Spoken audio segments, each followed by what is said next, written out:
ആലപ്പുഴ ഹരിപ്പാട് താലൂക്ക് ആശുപത്രിയിൽ ആരോഗ്യവകുപ്പിന് അനാസ്ഥയിൽ വലഞ്ഞ ഡയാലിസിസ് രോഗികളുടെ മരണത്തെ തുടർന്ന് അടച്ചുപൂട്ടിയ ഡയാലിസിസ് സെന്റർ ഒരു മാസം പിന്നിട്ടിട്ടും തുറന്നിട്ടില്ല. 29 ഡയാലിസിസ് രോഗികൾ ഇപ്പോൾ ദുരിതത്തിലാണെന്നാണ് നമുക്ക് മനസ്സിലാക്കാൻ കഴിയുന്നത്.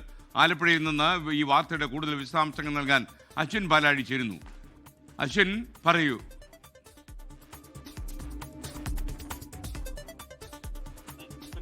രണ്ട് രോഗികൾ ഹരിപ്പാട് താലൂക്ക് ആശുപത്രിയിൽ അണുബാധ മൂലം മരിച്ചത്. ഈ അണുബാധ ഡയാലിസിസ് സെന്ററിൽ നിന്നാണ് എന്നുള്ളതായിരുന്നു രണ്ട് കുടുംബങ്ങളുടെയും പരാതി. അതിനെ തുടർന്ന് അന്വേഷണത്തിന്റെ ഭാഗമായാണ് ഹരിപ്പാട് താലൂക്ക് ആശുപത്രിയിലെ ഡയാലിസിസ് സെന്റർ അടച്ചുപൂട്ടിയത്. 15 ദിവസത്തേക്കാണ് അടച്ചിടുന്നതെന്നുള്ള ഒരു അറിയിപ്പിന് പിന്നാലെയാണ് ആരോഗ്യവകുപ്പ് തന്നെ മുൻകൈയെടുത്ത് അടച്ചുപൂട്ടിയത്. പിന്നീട് ഈ 15 ദിവസത്തിനുള്ളിൽ അന്വേഷണം പൂർത്തിയാക്കി അണുബാധയുടെ ഉറവിടം ഈ ഡയാലിസിസ് സെന്റർ തന്നെയാണോ എന്ന് കണ്ടെത്തുകയായിരുന്നു ലക്ഷ്യം.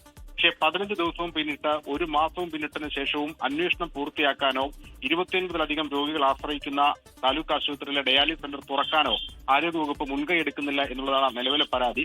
ന്യായീകരണമായി പറയുന്നത് അന്വേഷണം പൂർത്തിയായില്ല എന്നുള്ളതാണ്. അതായത് ഡയാലിസിസ് സെന്ററിലെ ഉപകരണങ്ങളടക്കം പരിശോധനയ്ക്ക് അയച്ചിരുന്നു, രാസപരിശോധനയ്ക്ക് അയച്ചിരുന്നു.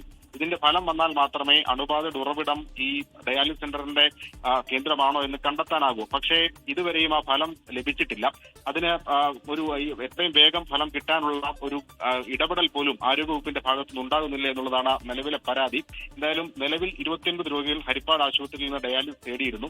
അവരിപ്പോൾ മറ്റ് മാവേലിക്കര അടക്കം ദൂര പ്രദേശങ്ങളിലെ ആശുപത്രികളിൽ പോയി ഡയാലിസിസ് ചെയ്യേണ്ട ഒരു ദുരവസ്ഥയിലാണ്. അവിടുത്തെ രോഗികൾക്ക് പുറമെയാണ് 29 പേർ അധികമായി വരുന്നത്. അതിന്റേതായ ബുദ്ധിമുട്ടുകളും കൃത്യമായി ഡയാലിസിസ് ചെയ്യാൻ കഴിയാത്ത അവസ്ഥയുമൊക്കെ ഈ രോഗികൾ നേരിടുന്നുണ്ട്.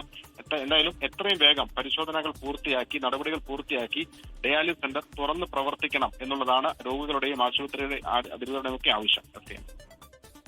Okay, thank you Ashwin Palazhi.